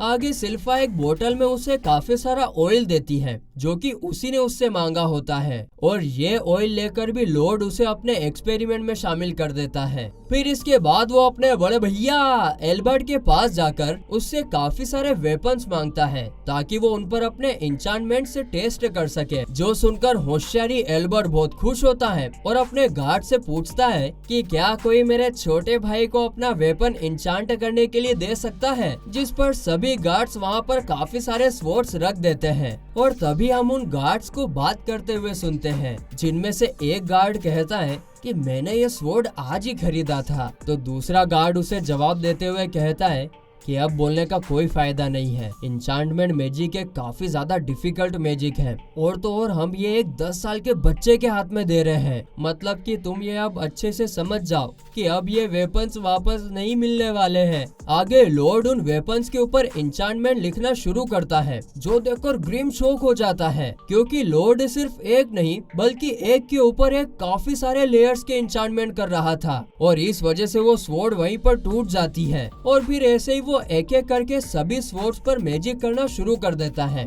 जिनमें से कुछ तो टूट जाते हैं तो कुछ कामयाब भी रहते हैं। फिर अगले दिन लॉर्ड एल्बर्ट के पास आकर कहता है कि भैया 120 में से टोटल 50 स्वॉर्ड में इंचांटमेंट कामयाब हुआ है। जो सुनकर एल्बर्ट का माथा चकरा जाता है क्योंकि एक फर्स्ट क्लास इंचांटर का भी सक्सेस रेट सिर्फ 10% ही होता है, जिस पर एल्बर्ट सोचता है लगता है कि मैं गलत था, लॉर्ड मेरी सोच से भी काफी ज्यादा टैलेंटेड है। तभी उन नाइट्स में से एक कहता है अरे तुम सब बेवकूफ हो जो इस पर यकीन कर रहे हो, शायद उसने इतने सारे स्वॉर्ड्स तोड़कर हार मान लिया होगा। लेकिन हमें क्या, हमें तो झूठ बोलना पड़ेगा कि ये सच में पहले से भी ज्यादा शार्प बन गया है। इतना कहकर वो नाइट जब अपने स्वॉर्ड को अंदर रखने जाता है तो वो स्वॉर्ड इतना शार्प बन चुका था कि उसके शीत के 2 टुकड़े हो जाते हैं। तो वहीं एल्बर्ट एक दूसरे स्वॉर्ड को पकड़कर यकीन नहीं कर पा रहा था कि ये इतना ज्यादा पावरफुल कैसे बन गया। तभी लॉर्ड उससे पूछता है कि क्या मैं आपको ये स्वॉर्ड इस्तेमाल करते हुए देख सकता हूँ भैया। जिस पर एल्बर्ट कहता है कि अरे छोटे क्यों नहीं, बिल्कुल, तुम हमारे साथ क्यों नहीं चलते। फादर ने मुझे थोड़ी देर पहले ही एक मॉन्स्टर को हंट करने का काम दिया था। तो इस एपिसोड के स्टार्टिंग में हम देखते हैं कि लॉर्ड एल्बर्ट के साथ मॉन्स्टर हंट में जा रहा था। वो लोग शहर के बीच से गुजरकर बाहर फॉरेस्ट के अंदर जाते हैं, जहां लॉर्ड बाहर का नजारा देखकर काफी खुश होता है। आगे फॉरेस्ट से गुजरते टाइम लॉर्ड काफी खुश लग रहा था, जिस पर सिल्फा उससे पूछती है, अरे वाह, तुम तो काफी ज्यादा खुश दिख रहे हो, आखिर बात क्या है। तो लॉर्ड कहता है कि हाँ, क्योंकि मुझे महल से बाहर निकलने का ज्यादा मौका नहीं मिलता है, साथ ही मुझे मेरे इंचांट करे हुए वेपन्स कैसे काम करते हैं वो भी देखना है। उसी वक्त एल्बर्ट सिल्फा से कहता है कि तुम लॉर्ड को एक पल के लिए भी अपनी नजरों से दूर नहीं रख सकती, है ना। जिस पर सिल्फा कहती है कि हाँ, आखिर मैं उसकी टीचर जो हूँ। आगे एल्बर्ट उससे पूछता है कि क्या सच में सिर्फ उतनी ही बात है या तुम्हें उसके लिए कोई और फीलिंग तो नहीं है ना। ये सुनते ही सिल्फा अपनी स्वॉर्ड निकाल लेती है। अरे नहीं, गुस्से के कारण नहीं, वो कहती है कि लगता है कि हम पर अटैक होने वाला है। तभी उन पर कुछ मॉन्स्टर्स चारों तरफ से हमला कर देते हैं। तो एल्बर्ट के गार्ड्स उन मॉन्स्टर्स से फाइट करने के लिए जाते हैं। वहीं इस तरफ ग्रिम लॉर्ड से कहता है कि मुझे पता है कि तुमने इन्हें पहले से ही सेंस कर लिया था। जिस पर लॉर्ड कहता है कि हाँ, क्वी टेक्निक सीखने के बाद मैं बड़ी आसानी से अपने आसपास की चीजों को सेंस कर पाता हूँ। तो वही दूसरी तरफ हम देखते हैं कि एल्बर्ट के गार्ड्स उन मॉन्स्टर को एकदम बड़ी आसानी से कटाकट काट रहे थे। और ये देखकर सब लोग काफी ज्यादा हैरान थे, क्योंकि ये सब लॉर्ड के उनके वेपन्स को इंचांट करने की वजह से हो रहा था। और उसी वक्त प्रिंस एल्बर्ट लॉर्ड के सर पर हाथ रखकर कहता है कि मेरा भाई तो सच में कमाल का है यार। और इस पर सिल्फा भी हाँ में सर हिलाती है। तभी अचानक से एक मॉन्स्टर लॉर्ड पर अटैक करने के लिए सामने आ जाता है। लेकिन इससे पहले कि लॉर्ड एल्बर्ट या सिल्फा उस मॉन्स्टर को मारते, ताओ वहां आकर उसे एक किक मारकर दूर फेंक देती है। अब ताओ को एकदम से देखकर लॉर्ड हक्का बक्का रह जाता है, इसीलिए अनजाने में वो उसका नाम लेकर बुला देता है। ये सुनकर ताओ लॉर्ड के पास आती है और पूछती है कि तुम अभी क्वी टेक्निक का इस्तेमाल कर रहे थे, है ना। साथ ही मुझे ऐसा लगा कि तुम रोबोट हो और तो और तुम थोड़ा थोड़ा उसके जैसा दिखते भी हो। ताओ ये सब बोल ही रही होती है कि तभी सिल्फा पीछे से आकर कातिल भरी नजरों से देखते हुए उससे कहती है कि प्रिंस लॉर्ड के इतने पास मत जाओ, वरना अच्छा नहीं होगा। इसके बाद उन दोनों की आंखों ही आंखों से लड़ाई होने लगती है। तो उन दोनों को रोकते हुए, अरे थांबा, रुक जाओ। एल्बर्ट ताओ को अपने साथ मॉन्स्टर हंट में चलने के लिए बुलाता है, जिसके साथ ही ये सीन यहीं पर शिफ्ट होता है। अगले सीन में जब वो लोग लेक के पास पहुंचते हैं तो एल्बर्ट ताओ को थैंक्स बोलते हुए कहता है कि तुम्हारी मदद की वजह से हम इतनी दूर आ पाए। वैसे मेरा नाम एल्बर्ट है और मैं सालोम किंगडम का सेकंड प्रिंस हूँ। अब जैसे ही ताओ को पता चलता है कि एल्बर्ट एक प्रिंस है तो वो काफी ज्यादा हैरान हो जाती है और सोचती है कि ये प्रिंस एल्बर्ट भी रोबोट जैसा दिखता है, लेकिन उस टाइम मैंने जिसको सेंस किया था वो तो कोई और ही था। तो वहीं इस तरफ लॉर्ड उसे छुपता छुपाता एक टेंट के पीछे खड़ा था और ग्रिम से कह रहा था कि क्वी टेक्निक का इस्तेमाल करना तो मेरे ही ऊपर भारी पड़ गया। इतना बोलकर वो टेंट के अंदर जाता है तो अचानक से उसका चेहरा सिल्फा के चेस्ट के अंदर घुस जाता है। आगे सिल्फा कहती है कि आज रात वो लॉर्ड के साथ इसी टेंट में रुकने वाली है, जिस पर लॉर्ड उसे मना करने की कोशिश तो करता है, अरे नहीं यार, बिल्कुल भी नहीं। लेकिन सिल्फा कहाँ उसकी सुनने वाली थी। इसके बाद सिल्फा अचानक से आकर लॉर्ड के ऊपर बैठ जाती है और कहती है कि मुझे तुम्हें प्रोटेक्ट करने के लिए तुमसे चिपक कर रहना होगा। ए भगवान, ए प्रभु, बचाओ मुझे। तभी बाहर से ताओ उस टेंट के अंदर आकर कहती है कि मैं यहाँ से रोबोट को सेंस कर पा रही हूँ। लेकिन जैसे ही वो सिल्फा को लॉर्ड के ऊपर बैठी हुई देखती है तो उसके होश ही उड़ जाते हैं। और इसके बाद हम देखते हैं कि सिल्फा और ताओ एक दूसरे से बहस करने लगते हैं और बस इसी मौके का फायदा उठाकर लॉर्ड पतली गली पकड़कर वहाँ से रफू चक्कर हो जाता है। वो एल्बर्ट के पास जाता है तो एल्बर्ट उससे कहता है कि सिल्फा तुमसे मिलने के बाद काफी बदल गई है। तो वहीं अगले सीन में ताओ बताती है कि उसे एक श्रिन को ठीक करने का काम मिला है जो कि सामने के पहाड़ के ऊपर था, जिस पर एल्बर्ट कहता है कि अभी वहाँ पर अकेले जाना खतरनाक होगा, साथ ही तुम्हारे सेंस करने की स्किल कमाल की है, इसीलिए तुम हमारे साथ सुबह तक रुक जाओ। अब इससे पहले कि ताओ को जवाब देती, इससे पहले अचानक उनके ऊपर एक वोल्फ मॉन्स्टर अटैक कर देता है जो कि काफी ज्यादा खतरनाक होता है। सभी सोल्जर्स उस वोल्फ को चारों तरफ से घेर लेते हैं पर वो वोल्फ काफी ज्यादा फास्ट होता है। तभी ग्रीम लॉर्ड से कहता है कि मुझे उस श्रेन में कुछ गड़बड़ लग रहा है। तो वहीं इस तरफ अभी प्रिंस एल्बर्ट भी उस वोल्फ पर अटैक करने के लिए सामने आ जाता है और अपनी स्वॉर्ड की पावर से एक मैजिक अटैक करके उसे जलाकर राख कर देता है, जो देखकर लॉर्ड सोचता है कि लगता है कि मेरे किए गए इंचांटमेंट्स काफी अच्छे तरीके से काम कर रहे हैं। तभी ग्रीम लॉर्ड को बुलाकर कहता है कि वो सब छोड़ो, मुझे पक्का लग रहा है कि उस पहाड़ के ऊपर श्रिन में एक डीमन को सील किया गया है। और उसी वक्त हम देखते हैं कि जो वोल्फ जलकर राख बन गया था वो वापस से खड़ा हो जाता है। साथ ही अब उसके पीछे से काफी सारे दूसरे मॉन्स्टर्स भी समन हो गए थे और इसके बाद उसके अंदर से आवाज भी आती है कि तुम इंसानों की हिम्मत भी कैसे हुई मेरे मॉन्स्टर को हाथ लगाने की। इतना कहते ही उस मॉन्स्टर के मुंह से एक डीमन बाहर निकलकर कहता है कि मेरा नाम पजुजू है और मैं एक डीमन हूँ, अभी तुम सबको मेरा आतंक भुगतना पड़ेगा भिड़ू। इतना कहते ही उसके सारे मॉन्स्टर्स अटैक करने के लिए आगे बढ़ते हैं और एल्बर्ट जब एक मॉन्स्टर पर अटैक करता है तो वो मॉन्स्टर दोबारा से रीजनरेट यानी हील हो जाता है। और ऐसा भाई साहब सिर्फ एक ही मॉन्स्टर के साथ नहीं हो रहा था, बल्कि वहाँ पर जितने भी मॉन्स्टर थे उन्हें इंजर्ड करने के बाद वे लोग अगले ही पल हील हो जा रहे थे। तो वहीं इस तरफ लॉर्ड ग्रीम से पूछता है कि क्या ये वही डीमन है जो श्रीन से आजाद हुआ है और क्या तुम इसके बारे में कुछ जानते हो? जिस पर ग्रीम बताता है कि हाँ बिल्कुल जानता हूँ, ये डीमन अपने मैजिक पावर को दूसरे मॉन्स्टर्स में भेजकर उन्हें कंट्रोल कर रहा है और ऐसा करने से ये सारे मॉन्स्टर्स उसके हाथ की कठपुतली जैसे बन जाते हैं और इसी वजह से इन पर जितना भी अटैक करो वो तुरंत रीजनरेट कर लेते हैं। अब ये सुनकर लॉर्ड ग्रीम को अपने कपड़ों से बाहर निकाल देता है और कहता है कि चलो अभी मुझे भी ये मैजिक सिखाओ, जिस पर ग्रीम उसे सिखाने लगता है। तो वहीं इस तरफ पजुजू एल्बर्ट के सोल्जर पर हंसते हुए कहता है ये तो काफी ज्यादा कमजोर है यार और इन्हें मारने में तो मुझे ज्यादा टाइम नहीं लगेगा। साथ ही वो दूध पीता बच्चा और उसे संभालने वाली सफेद बालों वाली लड़की किसी काम की नहीं है। वैसे उस बच्चे की दिक्कत क्या है भिड़ू, क्या उसने क्या पैंट में सूसू कर दिया है क्या? और ये सब बोलकर पजुजू और जोर जोर से बाके फाड़ने लगता है, मगर ये सुनकर इधर सिल्फा का गुस्सा सीधे 7वें आसमान पे पहुंच चुका होता है। इसीलिए वो चुपचाप पजुजू के सामने जाकर खड़ी हो जाती है और कहती है कि तुम जैसा मक्कार डीमन जो कि एक दूसरे मॉन्स्टर के मुंह के अंदर छुपा हुआ है वो कुछ ज्यादा ही बड़बड़ कर रहा है, लेकिन प्लीज तुम अपने मॉन्स्टर का मुंह बंद कर लो क्योंकि इससे काफी ही घिनौनी बदबू आ रही है। लेकिन इसमें गलती उस मॉन्स्टर की भी तो नहीं है, आखिर उसने अपने मुंह में तुम जैसे सड़े हुए आलू को जो रखा हुआ है और इसीलिए अब मैं तुम्हें मार कर प्रिंस लॉर्ड तक तो ये बदबू नहीं पहुंचने दूंगी। ये सुनकर पजुजू फिर से हंसने लगता है, अरे क्या बात कर रही है रे, मैंने तो सुबह ही कोलगेट किया था।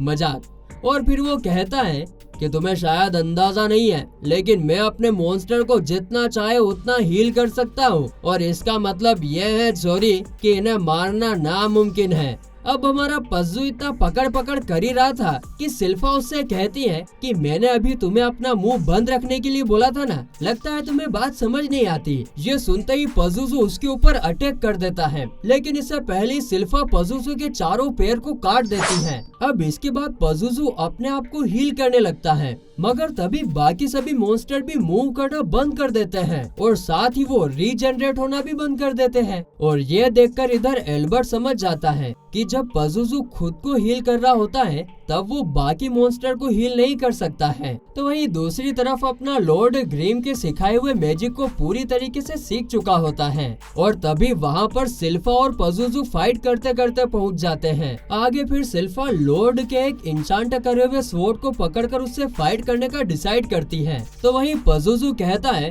कि बे आखिर तू जिस बच्चे को इतना बचाने की कोशिश कर रही है उसके अंदर आखिर ऐसा है क्या? लगता है मुझे ये जानने के लिए उसकी बॉडी के अच्छे से टोटे टोटे करने पड़ेंगे। इतना बोलते हुए वो सिल्फा का ध्यान भटका देता है और अचानक से उस पर अटैक करके उसे अपने मुंह से पकड़ लेता है। मगर तभी सिल्फा उसके मुंह के अंदर से अटैक करते हुए उसकी बॉडी के टुकड़े टुकड़े कर देती है और साथ ही उस डीमन को वोल्फ की बॉडी से बाहर निकलकर उस पर एक आखिरी अटैक करके उसकी जान लेने वाली होती है। तो इस एपिसोड की स्टार्टिंग में सिल्फा पजुजू के ऊपर अटैक करके उसकी जान लेने वाली होती है कि तभी पजुजू अजीब तरीके से हंसने लगता है रे हा और अपने मुंह से हर तरफ एक जहरीली गैस फैलाने लगता है। तो वहीं इस तरफ एल्बर्ट और ताओ ने उसके बाकी सभी मॉन्स्टर्स पर अटैक करके उन्हें खत्म कर दिया था। मगर जैसे ही वो जहरीली गैस उनके पास पहुंचती है तो एल्बर्ट के साथ बाकी सारे सोल्जर्स भी वहीं पर नीचे गिर जाते हैं। तो वहीं सिल्फा भी उसके गैस के असर के कारण नीचे गिर जाती है, जिसके बाद पजुजू कहता है कि मैं काफी सालों बाद सील तोड़कर बाहर आया हूँ और उन मॉन्स्टर्स को मैंने काफी प्यार से पाला है, लेकिन तुमने बिना कुछ सोचे समझे उन्हें काट दिया। इतना कहकर वो सिल्फा पर एक और अटैक करता है जिससे सिल्फा पानी के अंदर जा गिरती है। तो वहीं एल्बर्ट ये देखकर सिल्फा को बचाने का सोचता है, लेकिन काफी कोशिश करने पर भी वो अपनी बॉडी को वापस खड़ा नहीं कर पा रहा था। आगे पजुजू सिल्फा पर फिर से एक और अटैक करने वाला था, मगर तभी ताओ वहाँ आकर उसके अटैक को रोक लेती है। ताओ सिल्फा से पूछती है कि क्या तुम ठीक हो, लेकिन सिल्फा तो ये मैडम तो भारी अपने एटीट्यूड में रहती है और इसलिए वो जवाब देते हुए कहती है मैं बिल्कुल ठीक हूँ, तुम जाके अपना काम करो। इतना बोलकर जैसी वो खड़ी होने की कोशिश करती है तो फिर से नीचे गिर जाती है। बस निकल गई होशियारी, मैं ठीक हूँ। इसके बाद पजुजू की नजर ताऊ पर जाती है तो वो उसके पास जाकर पूछता है कि बड़े बड़े मॉन्स्टर तक मेरे इस गैस के असर से 30 सेकंड में घुटने टेक देते हैं, लेकिन तुम अभी तक खड़ी कैसे हो। इतना सुनते ही ताऊ उस पर एक किक से अटैक कर देती है, मगर पजुजू उसका पैर पकड़कर उसको उल्टा लटका देता है, जिससे कि ताऊ की ब्रीदिंग टेक्निक रुक जाती है। लेकिन जैसे ही ताऊ पजुजू के इस बदसूरत चेहरे को करीब से देखती है तो फिर तो वो उस पर एक काफी खतरनाक अटैक करने से खुद को रोक ही नहीं पाती है, जिसके बाद वो उसके चंगुल से आजाद हो जाती है और फिर से अपनी ब्रीदिंग को कंट्रोल में लाने के बारे में सोच ही रही थी कि तभी उस पर पीछे से एक वोल्फ मॉन्स्टर अटैक कर देता है और उसे अपने मुंह के अंदर ले लेता है। और फिर ये देखकर पजुजू उसके ऊपर दोबारा से अपने गैस का अटैक कर देता है। लेकिन इससे पहले कि ताओ अपना होश खोती, वो कहती है लगता है मैं गलत नहीं थी, मेरा हीरो रॉबर्ट सच में पास में यहीं पर कहीं है, मैं उसे फील कर सकती हूँ और वो यहाँ आते ही तुम्हारी बैंड बजाने वाला है। इतना कहते ही वो वोल्फ मॉन्स्टर उसे अपने मुंह में बंद कर देता है। इतना कहने के बाद ही क्यों बंद करता है, अरे डायलॉग तो बोलेगी ना पूरा, फिर ही बंद करेगा। इसके बाद हम देखते हैं कि पजुजू उसकी बोली हुई बातों पर हंसते हुए उसका मजाक बना रहा होता है। मेरी बैंड बजाएगा, इस दुनिया में आज तक ऐसा कोई मायका लाल पैदा ही नहीं हुआ है जो पजुजू की बैंड बजाए। पर अभी भी इस बेरहम पजुजू का मन शांत नहीं हुआ होता है। वो पानी के अंदर से बेहोश सिल्फा को बाहर खींचकर कहता है कि इस लड़की की पावर तो सच में कमाल की है, इसलिए मैं इसे अपने गैस में पूरी तरीके से डुबाकर इसे अपना गुलाम बनाऊंगा। तभी पीछे से पलट तेरा ध्यान किधर है, ये तेरा हीरो इधर है। अपना हीरो लॉर्ड कहता है कि अच्छा तो तुमने बाकी मॉन्स्टर्स को भी इसी तरह अपने वश में किया होगा, क्यों है ना। जिस पर पजुजू कहता है कि हाँ बिल्कुल, मैंने उनके पेरेंट्स को मार दिया और उन्हें अपने वश में कर लिया, लेकिन रुको, तुम अभी तक सही सलामत कैसे हो। जिस पर लॉर्ड कहता है कि पता नहीं, लेकिन ऐसे छोटे मोटे मैजिक का असर मुझ पर होता नहीं है। तभी पजुजू की नजर ग्रीम पर जाती है, जिसे देखकर वो जोर जोर से हंसते हुए कहता है क्या ये डीमन तुम्हें प्रोटेक्ट कर रहा है। मैंने कभी भी इतने घिरे हुए डीमन को नहीं देखा जो कि एक इंसान का सर्वेंट हो। तुम ना डीमन के नाम पर एक धब्बा हो धब्बा। ये सुनकर ग्रीम को बहुत ज्यादा गुस्सा आता है और उसे वो जवाब देने वाला होता है कि कंट्रोल मजनू कंट्रोल। वो एक गहरी सांस लेकर कहता है कि एक साथी डीमन होने के नाते मैं तुम्हें कुछ एडवाइस देना चाहता हूँ। लेकिन छोड़ो यार, तुम उसके भी लायक नहीं हो, क्योंकि लातों के भूत बातों से कहाँ मानने वाले हैं। अब ग्रीम की बात सुनकर पजुजू का माथा बनना चाहता है और वो अपने मॉन्स्टर को उन पर अटैक करके मारने का ऑर्डर देता है, जो देखकर लॉर्ड एकदम खुश होते हुए कहता है कि अरे ये तो एकदम परफेक्ट चांस है, अभी मैं अपना सीखा हुआ मैजिक ट्राई कर सकता हूँ। इतना कहकर लॉर्ड अपने हाथ में मैजिक शुरू कर देता है, जिससे उसके आसपास के सभी मॉन्स्टर्स पालतू कुत्ते बन जाते हैं। इतना ही नहीं, अब तो लॉर्ड उन्हें प्यार भी कर रहा होता है। अरे मेरे लाडू, ए मेरे पाड़ू।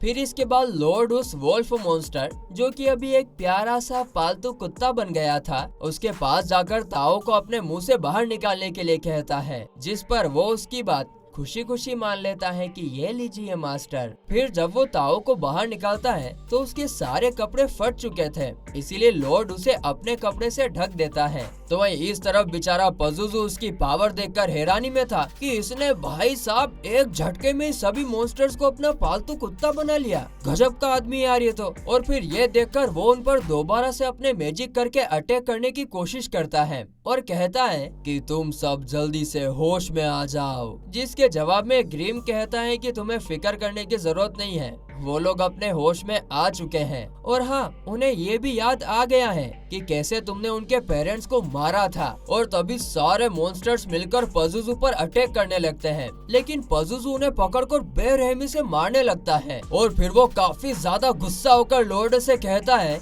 कि अभी जब मैं अकेला फाइट करने वाला हूँ तो मेरे मैजिक पावर के सामने तुम कुछ भी नहीं हो। जो सुनकर लॉर्ड कहता है कि हाँ, मैंने भी सुना था कि डीमंस मैजिक अटैक से नहीं मर सकते और इसीलिए इस बार मैं बिना किसी रोक टोक के ये टेस्ट करके देखूंगा। इतना कहते ही लॉर्ड अपना मैजिक हेलो खुला छोड़ देता है और जब पजुजू को उसके रियल मैजिक पावर का एहसास होता है तो उसके छक्के छूट जाते हैं। और तभी ग्रीम उससे कहता है कि अब समझे बेटा कि तुम्हारे मैजिक का असर इस बच्चे पर क्यों नहीं हुआ था, क्योंकि तुम्हारा मैजिक उसके सामने एक तिनके के बराबर भी नहीं है। अब ये एहसास करने के बाद तो पजुजू की रूह तक कांपने लग जाती है और उसे एहसास हो गया था कि महाराज इस बार तो उसने गलत इंसान से पंगा ले लिया और इसीलिए फिर वो अपनी बची हुई पूरी ताकत लगाकर जितनी स्पीड से हो सके भागने की कोशिश करता है। लेकिन अगर लॉर्ड से बचना इतना ही आसान होता तो फिर क्या ही बात थी यार। इसीलिए उसके इस भागने की कोशिश को नाकाम करते हुए लॉर्ड उसके पीछे पीछे बैरियर बनाने लगता है, जिससे पजुजू बस किसी तरह से जान बचाकर भाग रहा था। लेकिन फिर ज्यादा टाइम गुजरने से पहले ही लॉर्ड उसे अपने एकदम वर्ल्ड क्लास बैरियर के अंदर बंद कर देता है, जिसके बाद तो पजुजू फिर जितना भी कोशिश करे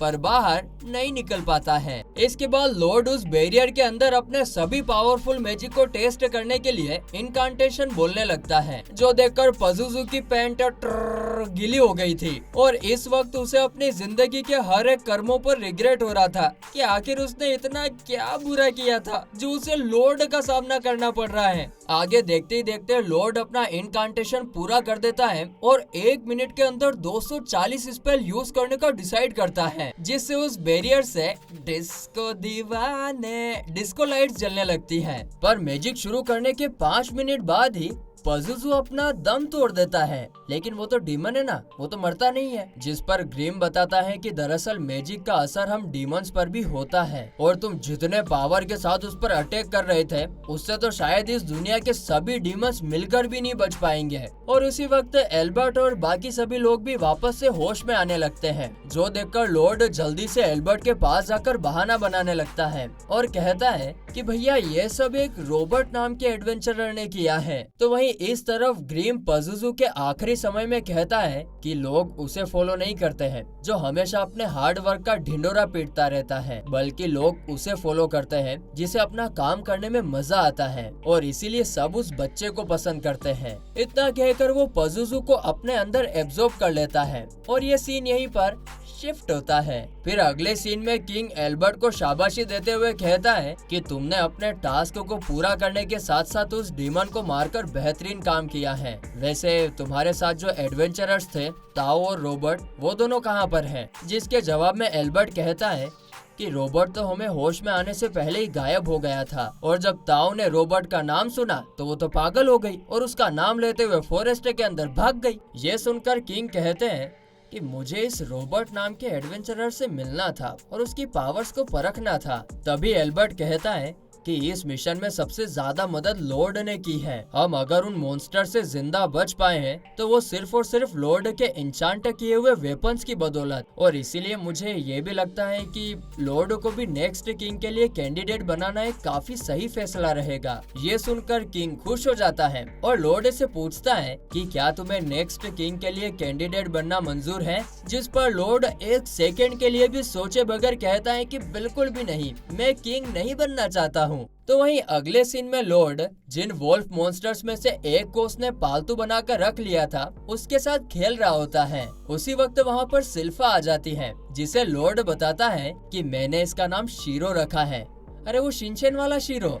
जिसके बाद वो और सिल्फा बैठकर बातें करने लगते हैं। वहीं इस तरफ ग्रिम लॉर्ड को देखकर सोच रहा था कि इसने तो किंग बनने के ऑफर को ऐसे ठुकरा दिया जैसे कि ये उसके लिए कोई मायने ही नहीं रखता हो। इसे सिर्फ और सिर्फ मैजिक में इंटरेस्ट है और कुछ भी नहीं।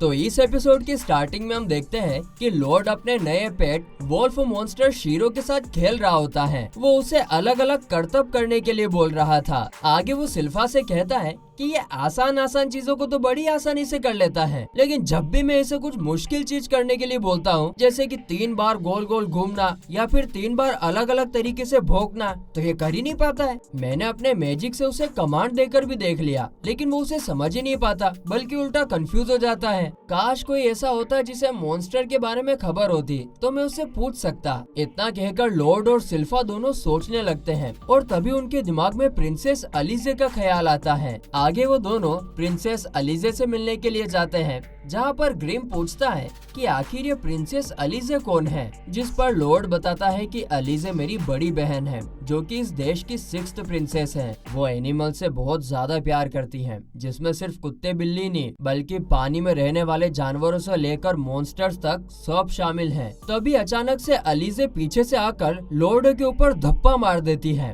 और उसे पकड़कर एक किस करती है। आगे अलीजे लॉर्ड से पूछती है, और बताओ आज दीदी के पास कैसे आना हुआ, कहीं तुम अपने इस प्यारे से वोल्फ के बारे में बात करने तो नहीं आए हो। जिस पर लॉर्ड कहता है कि हाँ तुमने सही कहा। इतना सुनने के बाद ही अलीजे शीरो को गले लगाकर उसके साथ खेलने लगती है, और ये देखकर सिल्फा लॉर्ड से कहती है कि मेरे हिसाब से हमें यहाँ से चलना चाहिए, क्योंकि मुझे नहीं लगता कि प्रिंसेस अलीजे को मैजिक के बारे में कुछ भी पता है, वो आपको कोई टिप नहीं दे पाएगी। जिस पर लॉर्ड कहता है अरे तुम रुको तो सही, एक बार ट्राई करने में क्या ही जा रहा है। और फिर वो अलीजे से कहता है कि क्या तुम हमें अपना एक मॉन्स्टर दिखा सकती हो। जिस पर अलीजे कहती है अरे क्यों नहीं, मैंने तो पहले से उसे यहाँ पर बुला लिया है। और तभी हम देखते हैं कि लॉर्ड के जस्ट पीछे एक मॉन्स्टर खड़ा था, जिसने अपने मुंह में सिल्फा का हेयर बैंड पकड़ा हुआ था। उसे देखकर लॉर्ड एकदम हैरान रह जाता है कि वो मॉन्स्टर उसकी नजरों से बचते हुए उसके इतने नजदीक आ गया। साथ ही अलीजे पूरे टाइम यहाँ पर खेल रही थी,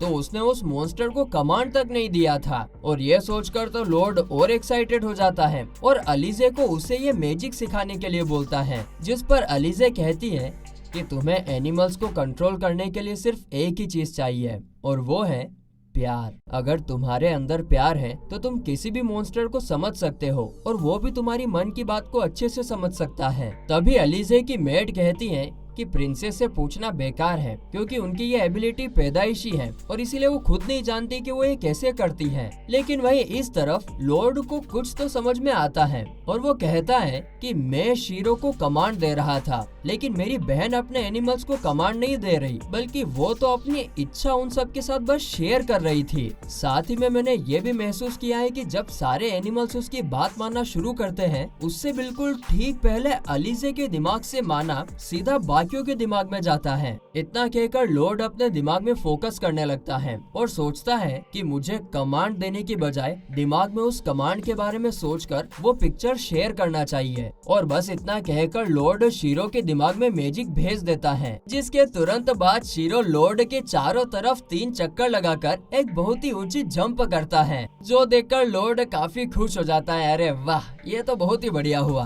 तो फिर वही अगले सीन में लॉर्ड और सिल्फा जब वहाँ से लौट रहे थे, तभी एल्बर्ट वहाँ आकर लॉर्ड को अपने साथ ले जाने के लिए कहता है। लेकिन तभी सिल्फा और एल्बर्ट आपस में लॉर्ड को लेकर लड़ने लगते हैं, मगर फिर लॉर्ड उनका झगड़ा रोकते हुए एल्बर्ट से पूछता है कि आपको मुझसे क्या काम है भैया, जिस पर एल्बर्ट कहता है कि मैं तुम्हें किसी से मिलवाना चाहता हूँ, शायद तुम उसे पहले से जानते भी हो। तभी वहाँ पर एक लड़का आता है जिसे इंट्रोड्यूस करते हुए एल्बर्ट कहता है कि ये तुम्हारा बड़ा भाई फोर्थ प्रिंस डियान है। आगे डियान लॉर्ड से कहता है कि मैंने सुना है कि तुमने एल्बर्ट का स्वॉर्ड इंचांट किया था, लेकिन माफ करना छोटे भाई, मेरे लिए ये यकीन करना थोड़ा मुश्किल है। तभी एल्बर्ट लॉर्ड को बताता है कि दरअसल डियान एक ब्लैक स्मिथ है और वो बचपन से ही काम सीखने के लिए बहुत मेहनत करता आ रहा है और इसी वजह से इसको इंचांटिंग में बहुत इंटरेस्ट है। इसके बाद आगे हम देखते हैं कि लॉर्ड वहाँ पर रखे एक स्वॉर्ड में इंचांटमेंट्स लिखने लगता है, जिसको पूरा होने के बाद देखकर डियान तो हक्का बक्का रह जाता है, क्योंकि सिर्फ एक स्वॉर्ड के अंदर इतने सारे इंचांटमेंट्स को डालना तो नामुमकिन सा काम है। और बस ये देखने के बाद तो डियान लॉर्ड पर यकीन कर लेता है और उसे पकड़कर कहता है कि तुम्हारी मदद से अब मैं अपना सपना पूरा कर सकूंगा। मुझे एक अल्टीमेट वेपन बनाना है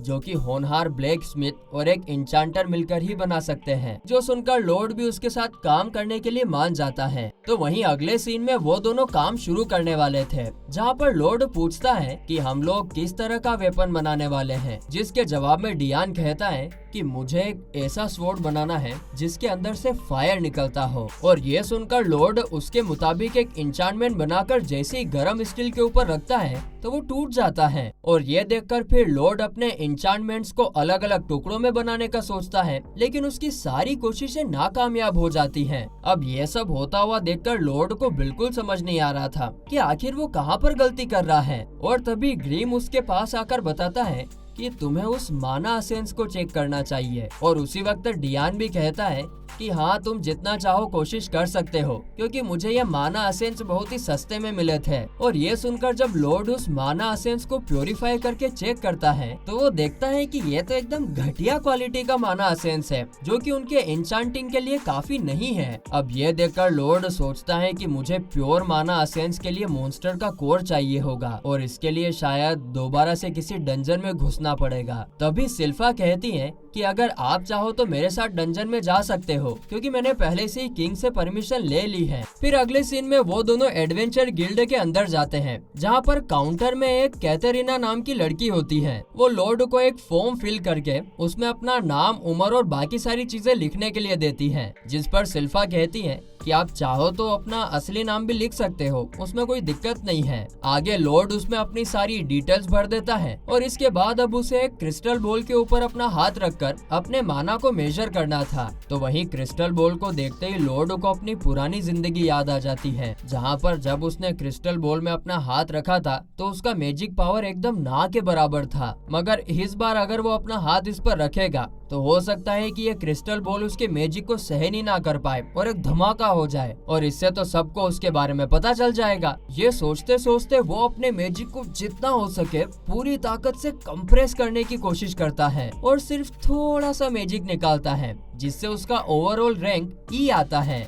अब ये देखकर वहाँ पर कुछ लोग बाका फाड़ फाड़ के जोर जोर से हंसने लगते हैं और उसका मजाक उड़ाने लगते हैं। मगर तभी कैथरीना कहती है कि असल में ये कमाल का है, क्योंकि उसका मैजिक लेवल ई है, वो भी इतनी छोटी सी उम्र में। ये सुनकर लॉर्ड सोचता है कि मैंने तो अपने मैजिक का सिर्फ और सिर्फ 1% ही निकाला था, फिर भी पता नहीं ये कैसे हो गया। आगे फिर कैथरीना कहती है कि मुझे पूरा यकीन है कि सिल्वर ब्लेडर के बाद अगला सबसे होनहार एडवेंचरर प्रिंस लॉर्ड ही बनेंगे। ये सुनते ही वहाँ पर बैठे कुछ बुड़बक आदमी भड़क जाते हैं और कहते हैं कि तुम इस चिरकुट को सिल्वर ब्लेडर से कंपेयर कैसे कर सकती हो? सिल्वर ब्लेडर तो एक लेजेंडरी एडवेंचरर है जिसने लाखों मॉन्स्टर्स को खुद एक मॉन्स्टर की तरह मार गिराया है। ये छोटा चिरकुट, ये तो उनके सामने बिल्कुल कुछ भी नहीं है। तभी सिल्फा उनकी बातों को इग्नोर करते हुए पागल गई के कैथरीना से कहती हैं कि हम लोग कितने भी खतरनाक क्वेस्ट को एक्सेप्ट करने के लिए तैयार हैं, जिस पर कैथरीना कहती हैं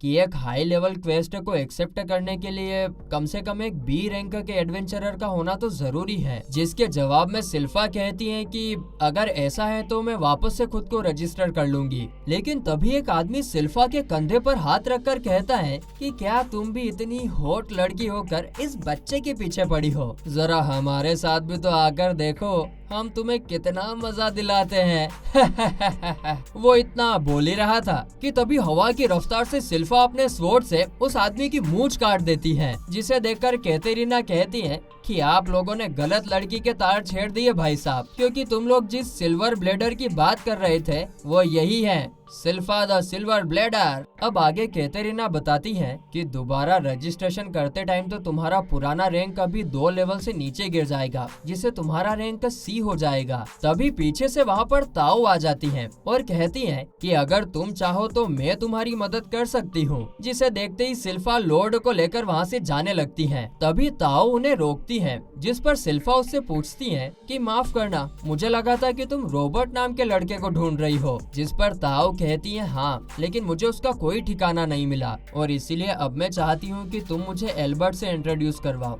और उसके बदले में मैं तुम्हारी मदद करूंगी। आगे वो तीनों मिलकर एक डंजन के अंदर जाते हैं और एक चीज ढूंढने लगते हैं जो मॉन्स्टर के कोर से मिलता है और उसे हार्मेटाइट कहते हैं। तो वहीं इस तरफ एल्बर्ट डियान के पास आकर उसके हालचाल पूछ रहा होता है, जिस पर डियान कहता है कि सब सही चल रहा है, अभी लॉर्ड जैसे ही कुछ दिनों में वापस आ जाएगा हमारा काम भी पूरा हो जाएगा। लेकिन यहाँ पर एल्बर्ट के चेहरे पर थोड़ी टेंशन दिखाई दे रही थी। ये देखकर डियान पूछता है कि क्या वॉर नजदीक आ चुका है, प्लीज आप थोड़ा और वेट करिए, मैं बहुत जल्द ही वेपन्स को रेडी कर दूंगा। जिस पर एल्बर्ट कहता है कि अरे नहीं, तुम्हें उसकी फिक्र करने की जरूरत नहीं है, लड़ाई तो मैं संभाल लूंगा, मैं बस चाहता हूँ कि तुम्हारे इन वेपन्स के इस्तेमाल से अगर एक इंसान की भी जान बच सकती है ना तो वो भी बहुत होगा। तभी पीछे से लॉर्ड सिल्फा के साथ वापस लौट आता है और इस बार उनका इंचांटमेंट काम भी कर जाता है। फिर जब स्वॉर्ड बनकर तैयार होती है तो उसकी पावर देखकर सब हैरान हो जाते हैं। इसके बाद हम देखते हैं कि लॉर्ड अपने रूम में मस्ती से आराम कर रहा होता है, जहां उसे उनके कैसल के बीच किसी की प्रेजेंस का एहसास होता है।